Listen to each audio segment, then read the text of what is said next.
tax rates for everybody. Joining us this morning is Urban Institute fellow, former chief economist under President Ford, also director of the Congressional Budget Office, the former one, Rudy Penner. Good to see you this morning, Rudy. That's a whole long resume. Tax reform, key agenda item for not only President Trump, the Republicans, but these businesses are actually inviting these lawmakers into their facilities because they're trying to send the message to the American people of how important it is. Does it get done by December 31st?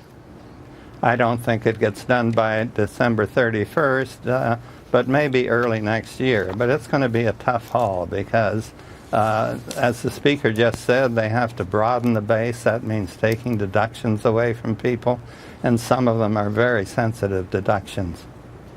What do you think, Heather?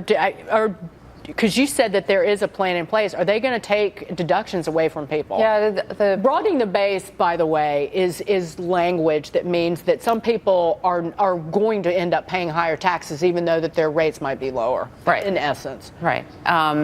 But it also means that people who aren't paying any taxes might start paying some. They've made it pretty clear that the home interest deduction and the charitable deduction are pretty much sacrosanct, but everything else is on the table. It sounds like they have some agreement on how to do this. They understand that it's gotten to be this unwieldy, complicated behemoth that is not very conducive to productive reform. Tax reform is hard. The last time we did it was 1986, and it's difficult.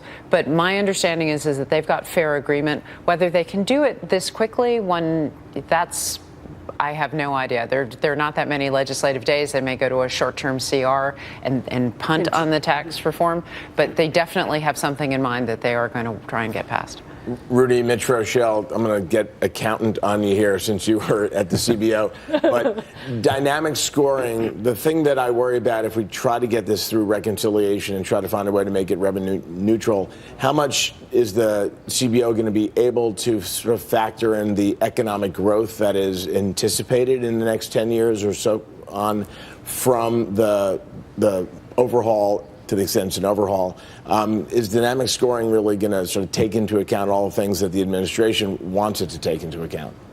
Well, first of all, it won't be CBO that does the dynamic score.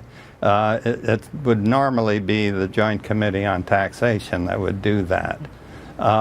They won't give a lot of a positive growth effect to the kind of tax reform they're talking about now. One of the problems is that they may end up with a deficit even with the dynamic scoring, and deficits are negative for economic growth because they draw savings away from productive investment into people buying bonds.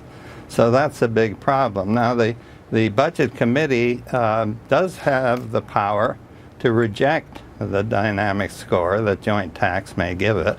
It can use anybody's dynamic score. But that's going to be very difficult politically because it'll really reduce their credibility. Rudy, I wanted to get to this, though. So Congress is reconvening after the summer recess, and the stage is set for a showdown. Something we haven't even brought up yet. It's the debt ceiling that needs to get raised by the end of the month. Do you think, you've said that a failure to pass a spending bill, raise the debt ceiling, could mean major trouble for the markets. How do you think the markets are going to handle between now and the end of September?